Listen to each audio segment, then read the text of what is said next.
네, 7월 3일 멤버십 라이브 파트 2 이어가도록 하겠습니다. 피닉스죠. 피닉스와 XRP를 지금 섞어놨습니다. 불사조 XRP. 과연 불사조가 될 것인가? 우리는 될 것이다 라고 믿고 있는데, 그걸 위한 진짜 어떤 펀더멘털 이런 걸 분석하는 게 그래서 더 중요하지 않나 그런 생각이 듭니다. 특히 소송 리스크가 워낙 크고 또 길게 오랫동안 지금 우리를 힘겹게 하고 있는데, 그런 부분들도 하반기 어느 시점에서는 분명히 마무리가 될 가능성이 매우 높기 때문에, 그런 상황을 생각을 해본다라면 이제는 소송 리스크가, 그러니까 소송이 뭐 이기 XRP의 어떤 리플 측의 승소의 관점에서 아니면 사실상 승소의 관점에서 마무리가 되면 제일 좋고, 그게 아니고 설사 패소를 하더라도 소송 리스크 해소 관점에서 해석이 된다라면 뭐 일시적으로는 폭락 상황이 이어지겠지만, 결과적으로는 소송을 처음 당했을 때처럼, 그리고 나서 몇 달 뒤에 정고 돌파 시도가 이어졌었잖아요. 그래서 그런 비슷한 상황이 이어지지 않을까. 그러니까 리스크 해소 측면에서도 바라볼 수 있다는 거 같이 조금 염두에 두시면 어떨까 싶습니다. 일단 소송 판결 대체 언제쯤 나올 것인가, 이게 참 초미의 관심사죠. 예, 뭐 지금까지 3월에 나온다, 5월에 나온다, 뭐 여러 가지 전문가들 다 나름의 어떤 근거를 통해서 전망을 했었는데, 지금 다 꽉 났잖아요. 다 꽉 났기 때문에 다들 좀 이제 뻘쭘할 만도 한데, 어쨌든 계속해서 나름의 어떤 데이터적인 근거를 가지고 소송 판결이 나올 수 있는 시점에 대한 전망들이 최근 이어지고 있습니다. 이번에 프레드 리스폴리 변호사, 리플 진영에서 활동하고 있는 역시 미국 변호사인데 이런 얘기를 합니다. 토레스 판사가 최초 약식재판 판결에 양측이 동의하고 나서 평균적으로 249일 뒤에 판결을 내렸다더라, 이런 또 데이터가 나왔다고 그래요. 그래서 2022년 9월 17일이 이제 기준점이 되는 거고, 여기에 평균 날짜 249일을 대입하면 5월 21일이 됩니다. 이거 꽉 난 거죠. 일단 지났으니까. 그렇게 됐을 때 또 한 가지는 전체 판결의 60%가 146일에서 330일 뒤에 나왔다는 거예요. 그러면 이제 우리한테 유의미한 포인트는 146일이 아니고 꽉 났으니까 330일이 되겠죠. 그래서 2022년 9월 17일 기준으로 330일 뒤를 대입을 하면 8월 10일이 도출이 됩니다. 얼추 지금 많은 XRP 진영의 변호인들이 나름의 근거는 조금씩 다르지만 제시하고 있는 시점과 얼추 비슷하죠. 지금 나오고 있는 게 7월에서 9월 사이인 거잖아요. 그래서 딱 지금 토레스 판사의 판결 관련 통계 기준점을 하나 넣어보니까 또 이런 날짜가 또 나온다라는 겁니다. 그래서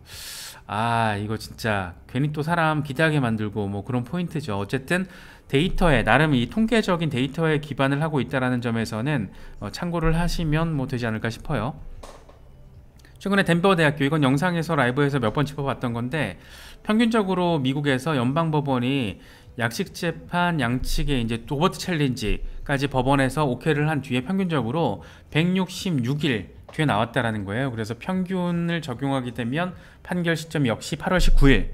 그러니까 얼추 지금 비슷하죠. 8월 초 중순에 뭔가가 벌어질 수 있다라는 게 데이터적으로 지금 나와주고 있는 겁니다. 그래서 가장 빠른 판결이 63일, 가장 늦었을 때가 254일인데 254일을 적용했을 때는 지금 11월 15일이 되는 거예요. 그러니까 데이터를 넣었을 때, 지금 돌렸을 때 나올 수 있는 날짜가 8월 10일 하나 나오고 8월 19일이 나오고 11월 15일이 나오는 겁니다. 그래서 가급적이면 뭐 8월 전후, 그러니까 7월에서 9월 사이에 나와줬으면 하는 마음이 우리의 가장 큰 바람이겠지만, 어쨌든 또 다른 데이터 기준을 대입하면 이런 것도 가능하다. 그런데 뭐 지금 상황에서 이런 게 이제 의미가 있나, 뭐 이런 생각이 들 정도로 그냥 토레스 판사가 판결을 내리면 나오는 거지 라는 생각이 들 정도로 약간 이 자포자기 상황, 느낌, 이런 것도 좀 느껴지고, 그냥 왠지 자고 일어났을 때 XRP가 폭등해 있으면 판결 나온 거고 잘 나온 거고, 자고 일어났는데 말 같지도 않게 폭락해 있으면 패소와 가까운 뭐 결과가 나왔나 보구나,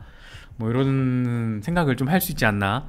요즘엔 그런 생각이 좀 많이 들어요. 그래서 그냥 소송 결과는 나오면 나오는구나, 뭐 이런 관점이 아닐까 싶어요. 그래서 나름 하도 답답한 사람들이 많으니까 글로벌하게 XRP 홀더들 마음 졸이고 있는 분들이 많다 보니까, 나름 그래도 XRP 진영에서 활동을 하고 있는 변호사 자격증이 있는 이 현직 변호사들이 나름의 또 데이터를 찾아서 통계치 가지고 또 이런 근거를 바탕으로 날짜를 좀 전망을 하고 있는 건데, 좀 맞았으면 좋겠습니다. 한 8월 정도에 나와주면 나쁘진 않죠. 이미 지금 7월이기 때문에 뭐 7, 8월 어느 시점에 나와주면 나쁘지 않은 건데 좀 잘 나왔으면 좋겠습니다. 빨리.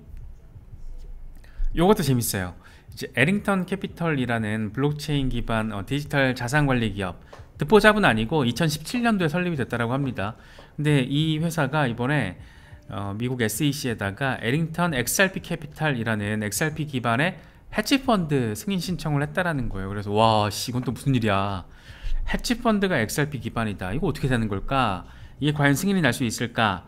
이 좀 여러 가지 궁금증을 갖게 만드는데, 헤지펀드 규정을, SEC 규정을 보면 이 투자자 보호와 관련해서 일반적인 부분과 비교했을 때 일부 규제 면제 관련 조항이 있다라고 해요. 그래서 이게 만약에 지금처럼 다소 증권성 이슈도 있고 아직 암호화폐 이슈가 완벽하게 제도권으로 들어오거나 법적인 기준이 명확하지 않은 상태이기 때문에 이런 일부 규제 면제 관련 조항들을 활용해서 헤지펀드를 먼저 출범시키려고 하는 움직임이 아닐까, 뭐 그런 생각도 들거든요. 헤지펀드가 XRP 기반이 된다라는 거, 그러니까 XRP 기반의 헤지펀드가 만약에라도 승인이 된다라는 거는 일단 사이즈가 크죠. 일반 개미 투자자들의 어떤 접근과 달리 사이즈가 큰 투자 자금이 모이는 거고, 거기에는 기관 자금이 주로 들어오게 되는 거고, 개인의 돈이 들어왔을 때 그 개인의 돈이 뭐 $10,000, $20,000 그런 부분이, 그런 규모가 아니라는 거죠. 굉장히 부자들, 이 큰 손들의 돈이 들어오더라도 큰 손들의 개인 돈이 들어오는 거라서 XRP 기반의 헤지펀드가 만약에라도 승인이 된다면 이것은 기관들의 XRP 채택을 가속화시키는 하나의 의미 있는 분기점이 될 수도 있지 않을까, 그런 기대감을 지금 갖게 만들고 있는 겁니다. 뭐 당장 1차적으로 바로 승인을 하진 않을 것 같아요. 지금 SEC가 XRP와 소송을 진행하고 있기 때문에 바로 이걸 곧장 승인을 하진 않을 것 같은데, 그냥 느낌적으로. 근데 만약에라도 이게 소송 이슈 잘 마무리되고 XRP 기반의 헤지펀드까지 승인이 된다면 이건 재밌죠. 이건 사실 이제 XRP 어떤 펀더멘털의 관점이라기보다 투기 자본의 어떤 진입, 이런 측면에서 좀 바라볼 수 있는 거라서 그렇게 건강한 포인트는 아니겠지만, 어쨌든 큰 손들의 큰 돈이 몰려올 수 있다는 점에서는 그래도 의미 부여는 충분히 가능하지 않을까, 뭐 그렇게 또 생각이 듭니다. 특히나 이제 앞서 말씀드렸지만 XRP 기반 헤지펀드라는 거는 투기 자본의 유입 가능성을 높이는 부분이면서 동시에 그럼에도 불구하고 기관 채택의 어떤 활성도를 높일 수 있는 하나의 이슈가 될 수 있는데, 이게 승인이 되려면 기본적으로는 리플 소송과 관련해서 깔끔하게 뭔가가 법적인 기반이 정리가 돼야 하지 않을까라고 생각이 된다라고 말씀을 드렸잖아요. 근데 만약에 깔끔하게 잘 정리가 된다라면 소송 이슈가 XRP 기반의 헤지펀드도 승인될 가능성이 높겠죠, 당연히. 그 직후에 우리가 가장, 만약에 이제 올해 하반기에 리플 소송이 우리가 바라는 방향으로 잘 마무리가 된다라면 그 다음 타자는 리플의 IPO 이슈가 될 겁니다. 가장 뜨거운 감자가 될 거예요. 그래서 이미 4월에 리플 측이 월가의 비공개 로드쇼를 진행을 하면서 잠재적인 투자자들과 미팅을 가졌다라는 거죠. 특히 이미 리플은 $10억 이상의 현금을 지금 재무제표상 보유를 하고 있고, 소송이 마무리가 됐을 때 XRP의 수요 모멘텀이 확 터질 수가 있는 그런 상황이 생길 가능성이 매우 높죠. 그렇기 때문에 지금 리플 소송 이슈가 잘 마무리가 된다면 리플 IPO는 우리가 생각하는 것보다 빨리 조기에 진행이 될 수도 있다. 예를 들어서 만약에 3분기에 리플 소송이 잘 마무리가 된다면 우리가 앞서 말씀드렸던 것처럼 뭐 8월 전후 시점에서 소송이 결과가 잘 마무리가 된다면, 잘못 마무리가 되면 이제 길어지겠지만 또 그 후속타가 있겠지만, 뭐 항소하니 정식 재판 가니 대법원 가니 막 이런 말들이 나오겠죠. 근데 그게 아니고 리플이 반항하는 대로 상식적으로 법원이 잘 판단을 해준다라면, 그게 3분기에 8월 어느 시점에서 결과가 나와준다라면, 잘 나와준다라면 정말 연내 4분기에 리플 IPO 이슈가 승인 신청서가 SEC에 제출될 수도 있어요. 이미 리플 측에서는 지금 4월 로드쇼 미팅이라는 게 투자자들 만났다라는 거거든요. 잠재적인 투자자.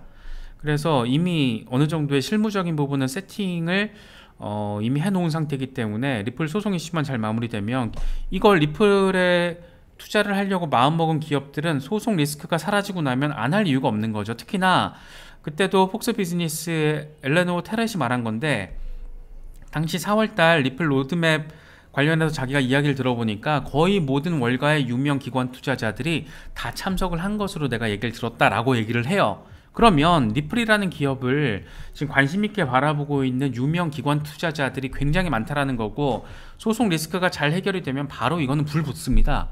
진짜 그냥 쭉 가는 거예요. 그렇게 되면 아주 흥미로운 4분기가 될 수 있을 것 같은데, 전제 조건은 소송 결과가 잘 나와줘야 된다. 예, 참 어렵습니다.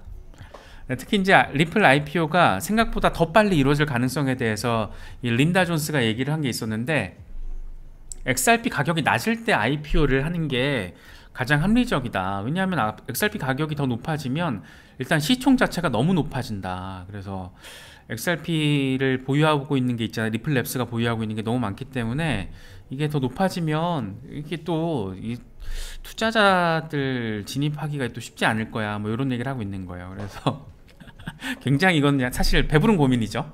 예, 소송 이슈부터 조금 잘 해소가 돼야 되는데, 아무튼 뭐 그렇습니다. 그래서 지금 여기 보면 XRP 기반의 헤지펀드 이슈까지 나왔고, 이제 IPO는 이제 우리가 잘 알고 있잖아요. 또 하나가 지금 연준의 페드나우 출시입니다. 7월 20일에 공식 런칭이 된다라고 발표가 됐어요. 57개 기관이 우선적으로 참여한다라고 합니다. 여기는 이제 JP모건 같은 뭐 거대 월가의 투자 은행들도 다 들어가 있고, 그래서 페드나우의 파일럿 테스트가 잘 마무리됐습니다 라고 최근에 밝힌 곳이 볼란테 테크놀로지라는 리플의 파트너 기업. 그런데 연준의 페드나우와 관련된 파트너 기업이라서 잘 마무리가 됐어요 이렇게 또 얘기를 하니까, 바로 이제 리플과 관련해서 어떤 기대감 이슈로도, 기대 포인트로도 작용을 하고 있는 겁니다. 일단 연준이 페드나우를 정식으로 출시한다라는 게 CBDC로 가는 초입으로 들어선 것이다 라는 부분은 우리가 여러 차례 짚어봤기 때문에 이제 어느 정도 인식의 틀은 장착을 하셨을 거라고 생각을 합니다. 그러니까 연준에서는 지금 당장, 미국에서는 CBDC를 언제 한다, 어떻게 한다, 어느 방향성으로 고민하고 있다, 이런 얘기 안 하고 있잖아요. 못 하고 있죠. 왜냐하면 암호화폐와 관련해서 지금 기본적인 법안 자체가 나와주지 않고 있기 때문에 연준으로서는 아직 거기까지는 아직 뭐 이런 분위기인 거잖아요. 조심스러운 분위기. 뭐 예를 들면 중국이나 러시아 뭐 이런 나라들과 비교했을 때 완전히 뉘앙스가 다르죠. 그런데 이 CBDC 이슈와 관련해서 이제 R3, 코다, 뭐 SBI 이런 키워드들을 우리가 기억을 해야 됩니다. CBDC 시대가 본격화됐을 때 기본적으로 R3가 개발한 블록체인 DApp, 코다가 어떤 뭐랄까 기술적인 백그라운드 정도로 바라보시면 되고, 그러니까 하얀 도화지 같은 거죠. 블록체인 혁신을 구현하기 위해서. 그래서 많은 중앙은행들이 코다 기반의 CBDC 파일럿을 지금 진행을 하고 있는 겁니다. 그래서 연준의 페드나우 출시가 이야기되고 나서부터, 그러니까 볼란테 테크놀로지의 발표가 나오고 7월 20일에 공식 런칭한다라는 게 나오고, JP모건을 비롯한 57개 기관이 초기에 페드나우에 탑승을 한다라는 게 나오고, 그럴 때마다 지금 요즘에 막 얘기들이 막 나오고 있는 게 R3 코다예요. 그러니까 우리가 여기서 기억해야 될 키워드는 R3 코다, SBI 리플, 이 4개 키워드만 기억을 하시면 됩니다. 이들의 막 복잡한 관계들이 있는데 이런 것들을 다 기술적인 것까지 우리가 알 수도 없고 알 필요도 없고, 우리가 기억할 건 뭐냐면 키워드 4개, R3, 코다, SBI, 리플, 이 4개만 기억을 하면 투자자로서는 돌아가는 판때기가 지금 이렇구나 정도, 이 그림을 조금 기억을 하시면 좋을 것 같아요. 앞으로 좀 자주 보시게 될 그림인데, 일단 요시타카 키타오, 이 SBI 홀딩스의 회장입니다. 굳이 비유를 하자면 JP모건의 제이미 다이먼 같은 존재, 일본에 있는 어떤 JP모건 같은 뭐 그런 기업이라고 할 수 있겠죠. 이 사람이 이런 얘기를 해요. 암호화폐 산업의 희망은 리플과 R3에 달렸다, 이런 얘기를 합니다. 그러면서 2025년까지 일본 모든 은행에서 XRP를 사용하게 될 것이다, 이런 말들을 2017년, 2018년 이럴 때 이 시기에 막 여기저기서 얘기를 해요. 리플과 R3가 암호화폐 산업의 희망이라고 얘기를 합니다. 리플 여기 있고, SBI 있고, R3 여기 있고, 코다는 R3가 만든 거예요. 다시 볼게요.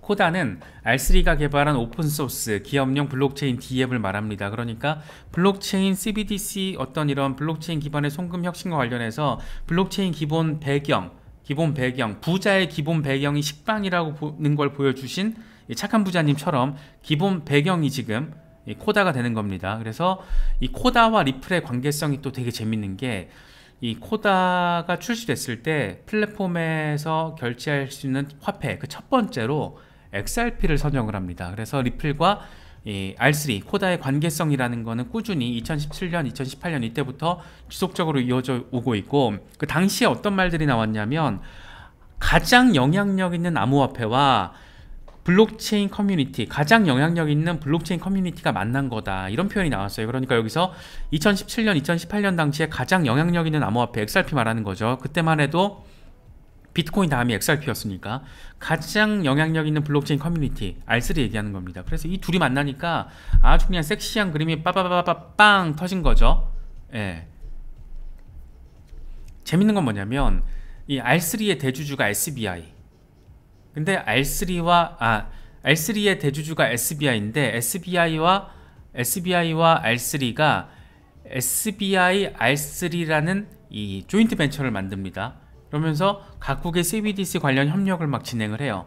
우리가 잘 아는 것처럼 여기 리플 아시아 같은 경우에도 SBI가 지분 60%를 가지고 있고 리플이 40%를 가지고 있는 조인트 벤처. SBI 리플 아시아도 리플의 아시아 시장 확장을 위해서 이야기를 할 때 계속 등장하는 키워드죠. 그래서 SBI, R3, 리플, 코다, 이 키워드들은 이렇게 얽히고 설켜 있는 겁니다. 사실상 이 할아버지가 어떤 설계자, 감독, 디렉터, 연출가 이런 역할을 지금 하고 있는 거죠. 여기서 지금 막 그라운드에서 뛰고 있는 플레이어가 R3랑 리플인 거예요. 그래서 이미 지금 R3 생태계에는 전 세계 400개 넘는 기관들이 참여하고 있다고 합니다. 이 R3의 어떤 블록체인, 제가 도화지라고 표현을 했는데 그 하얀 도화지 위에 이미 올라타서 뭔가 예쁜 이 수채화를 그리고 있는 곳도 있고 유채화를 그리고 있는 곳도 있고 각자의 블록체인 혁신을 지금 이루고 있는 게 400개 기관이 넘는다라는 거예요. 어마어마합니다. 그러니까 CBDC와 관련해서 또 워낙 상징성이 크다 보니까 이게 또 지금 연준이 페즈나우 출시한다 이러니까 CBDC와 관련해서 지금 가장 큰 경쟁력 우선순위 기업을 이야기할 때 나오는 게 리플과 R3거든요. 저번에 리플이 CBDC 경쟁력 평가 15개 기업의 경쟁력 평가에서 리플이 1등 먹었잖아요. 그때 가장 강력한 경제 상대가 그 평가 기준의 경쟁 상대가 R3였어요.